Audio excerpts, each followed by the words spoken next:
Hi, I'm Sebastian and I'm the community manager at Hitpoint Press, the publisher of Shift RPG. Today we're going to be making a Shift World Spark, which is a micro-setting compatible with the Shift RPG rules. Before we get started, you'll need to download the Shift RPG Quick Start and Workbook from the description below and use them to follow along. Feel free to pause this video and design at your own pace. Also, if you haven't checked out our How to Play Shift RPG video, watch that first for an overview of game mechanics. You can learn more about the game on our website rpgshift.com and join our Discord community at discord.rpgshift.com, both links also down in the description. Also, if you haven't seen our How to Play Shift RPG video, watch that first for an overview of game mechanics. What is a World Spark? World Sparks are the micro-settings in which Shift games take place. A World Spark is a grab bag of potential adventures where each aspect inspires an idea for an adventure, but not a specific beginning, middle, or end. You can think of it as an open world with lots to interact with. A World Spark is GM facing. It's a document that you write for the GM to be able to run a game and the players won't see it. It's important to be clear about what is true about the setting and give GMs the tools to create suspense for their players, but not keep secrets from the GM. A World Spark is something that can be mixed and matched with other World Sparks. It's not a full campaign setting, which is why I keep calling it a micro setting. It's okay to leave some hooks unanswered, evocative blanks, and questions to invite the GM to expand on your World Spark and put their own spin on it. A World Spark is also fiction first. Focus on the narrative description of something before worrying about any mechanical effects. For anything that has a die attached to it, I'd suggest that you write out the description first and we can work out the die values afterwards. You are providing the tools for GMs and players to create their own story at the game table. World Spark's concepting. So if you open your workbook, you'll see that there's space to write your World Spark name and a concept. If you already have a name in mind, jot that down, but otherwise you can come back to it once you've fleshed it out. I personally always leave names to last because I don't know what the thing is going to be called until it exists. Shift is setting agnostic, which means you can play in any setting you like. So in the box for concepting, you can explain the general setting, then explain what the specific location and its situation is like. When concepting, it might be helpful to think about it in terms of genres, like fantasy, superhero, noir, apocalyptic, horror, or sci-fi. If you're struggling with an idea, think about what games you're currently playing and what things you like about those settings. If not that, then you can try adapting a setting from your favourite book or television show. Also, when you're concepting, consider your scope. Your World Spark can be as big as a whole planet or as small as a single settlement. World Spark core traits. The next thing in your workbook is a box for you to write down the core traits of your World Spark. The base Shift game uses mind, body, and soul, but you can choose unique ones specific to your World Spark. Or you can keep these 3 core traits and add another. So if you're doing a fantasy World Spark and everyone has magic, for example, you can keep the mind, body, and soul and add one for magic if everyone has it. Choose 3 or 4 and write what they are and what they represent. Travel. Below the core traits box, there's one for travel. Shift has 3 different rule sets for travel, which you can think of in terms of difficulty. First, there's simple, where the characters just zip to where they need to be for the story. It's cinematic, and you might get to narrate it like a travel montage, or you might just treat it like fast travel in a video game.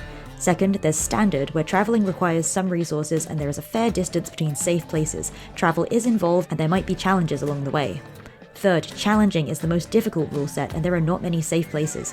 Travel is actively draining on the characters. You get to pick which travel rule set your World Spark uses, so in the box on your worksheet, write down what it's like to get from one place to another. Up here on the slide is an example of what you'd write, just a couple of sentences that describes the travel vibe and specifies which rules you're using. This is from an example World Spark called Far From. Rest and healing. You'll see there's a box under travel for resting and healing. Resting and healing has the same 3 difficulty settings as travel: simple, standard, and challenging. Simple has the characters healing to full health after each session. The standard rule set means you'll have to expend resources and be able to access a safe place to recover fully, and the challenging rule set puts a limit on how much characters can heal based on the wealth trait of the location they are resting in, and the wealth location traits will be part of what we do next. And again, here's an example of information on the rest and healing that you would need to write down in the box for your World Spark. Location traits. So on page 3 we have a whole sheet dedicated to a location. In the same way that characters have traits, locations also have traits. The standard traits are attitude, wealth, safety, and security. Attitude is the general interactions with the locals. What's the vibe of the people of this place?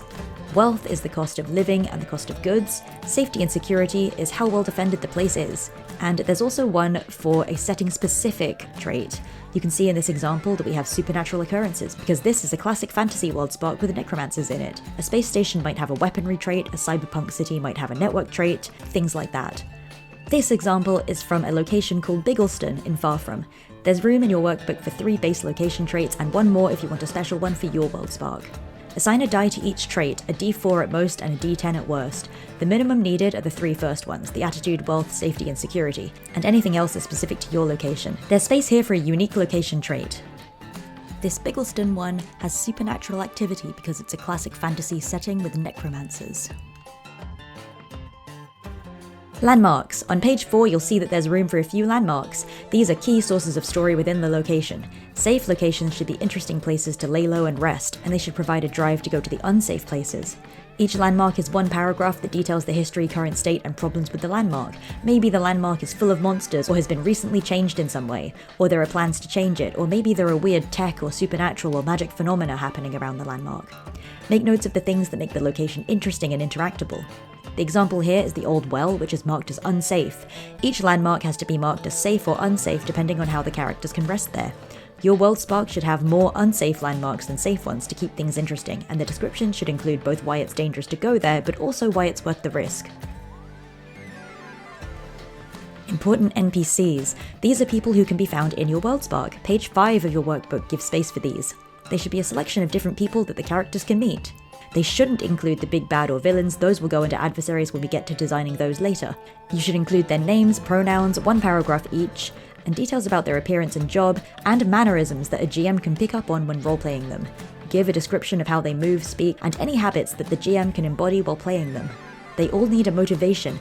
All NPCs need to want something so they can act independently of the characters and setting, and so that they can ask the characters to help solve their problems. You can also give them opinions on the state of the place where they live. In this example, we have a write-up of this Mayor Dunbar fellow that includes an attitude keyword which represents how he feels and acts when the party first meets him. Your NPCs also need 1 attitude keyword each. Plot hooks. There's space for these on page 6 of your workbooks.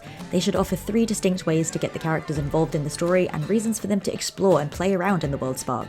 You can incorporate landmarks and NPCs you've already created, and they should be enough for the GM to build an adventure around. This example plot hook offers a reason for the characters to go on an adventure, but the GM will build out everything else. What do the glowing purple portals do? No idea, but the GM can make it their own. The obvious answer is yes, in fact, that's where the minions are coming from. But what if instead they were dimensional prison cells, and that's where everyone who has been trying to close off the well before is trapped? It's up to the GM to flesh out the story using interesting details from the plot hook. Focus traits. Your world spark comes with focus traits that we need to build because the setting determines what's available. The world spark is like a package and contains everything you need to play, and comes with these character abilities. These are like the equivalent of character classes. Shift doesn't have classes per se, but it does have these abilities that you can use when you make action rolls. There's space on page 7 for you to make these. This is an example for a focus trait that lets you cast magic. It's called the Spell Slinger, which is a flavorful and obvious name. To someone reading this, they should instantly know what it is and have an idea of what it does so they know if it's for them or not. There's the flavor text, which here is you have a connection to the arcane arts and you know enough about how to control magic to use it to your advantage. It's open and it's up to the player to choose what exactly that connection to the arcane is. Then there's story prompt questions, which are used to flesh out the background of the character in the world spark. Make up 2 of them for each focus trait. These story prompt questions establish how the character has interacted with the focus trait in the past and could also introduce an NPC. For keywords, we provide some suggestions, but the player gets to choose them. They can either make up their own or choose one from this selection. You should give 4 sample keywords. They should be broad and open to interpretation and applicable in a range of situations, so players can justify using them when they make action rolls. On the other side of keywords, we have drawbacks. Players don't necessarily choose these. Most drawbacks will come as a result of play, or be given by the GM, or decided at the table as a reasonable consequence to an action, so we offer samples for those as well. When designing focus traits, they should push the theme, lore, and tone of the world spark. They should also represent typical character jobs from the world spark, so a spell slinger is like a wizard job. There should also be a selection of traits that represent cultural aspects of the world, so maybe there's one also here called nobility. Tie them into the factions of the world, and especially the location featured in the world spark. Pack traits. On page 9 there's a big grid for pack traits, which is a kind of trait like the core trait and the focus trait. Every character has a pack trait, which represents all of the regular equipment they might have on them at any given time, and this pack trait is defined by a loadout. The loadout provides a broad category of the types of items that might be found in a character's pack, so players don't have to define the specific items their characters have until they use their pack trait to make a roll. So if I took the researcher loadout, there's suggestions for the kind of items I would have, but it's not limited to these. So if I'm a researcher and I tell the GM that I want to use the map in my pack, even if I haven't previously established that there is a map, I can do so because the GM will be like, well yeah, you're a researcher, it makes sense for you to have a map. There's space for 5, so include 5 different pack traits with a loadout of 4 to 5 items each. Among these should be at least one weapon and at least one weird option that players can have fun with. Techniques. So in addition to focus traits as character abilities, you also get techniques. These are limited use abilities that allow characters to do extraordinary things. They represent the tricks, rituals, and maneuvers that the characters have learned. Techniques don't have dice or keywords associated with them, and instead they have their own rules text that explains how they're used. They come in 2 types, narrative and mechanical. Narrative techniques allow players to step outside of their characters and ask a question about the world around them or establish a new fact about the situation at hand. Mechanical techniques, such as this prism windshield example, interact with Shift's mechanics in some way. They most commonly do this by shifting dice up or down. A mechanical technique might also add keywords and drawbacks to traits. They often represent special equipment and limited use items. There's room for 5 techniques on your worksheet, so make a mix of mechanical and narrative techniques. Adversaries. These are the last things that we're going to design for the Worldspark. Adversaries are the obstacles and villains of the Shift system, environments, people, and monsters to be overcome. Adversaries have 2 key parts, their scale and a set of adversary traits represented in this grid, or stat block. The cool thing about Shift Adversaries is that you can target a specific adversary trait and the battle is dynamic because you need to shift down their traits to defeat them. Their scale is their general power level and how difficult they are to defeat. The scale of an adversary could indicate how big it is, how powerful it is, or even represent a group of the same type of adversary. Scales range from 1, which could be used for average humanoids, simple animals, and similar adversaries like that, to 5, which is used for very large monsters, powerful magic-wielding NPCs, or huge vehicles. Mechanically, the scale determines how many action rolls the adversary can make on its turn. The bigger the scale, the more havoc it can cause because it has more actions. Adversaries have traits just like player characters do, with a name and a shift die assigned to them, though they tend to be more specific, describing particular aspects of an adversary like their wings or specific weapons they are wielding. Adversary traits come in a few varieties. You can see here that in this example, the first one is their attitude keyword that indicates the current mood and motivation of that adversary. Exhausting this trait lets you change the adversary's attitude. These Skull and Bones champion guys have aggressive and it's a D4. That shows that it's going to be really hard to change that keyword and get these skeletons to stop being aggressive. The flavor text says they were made that way, so having that D4 trait die there really shows that you're not expected to defeat these guys with the power of friendship or anything like that.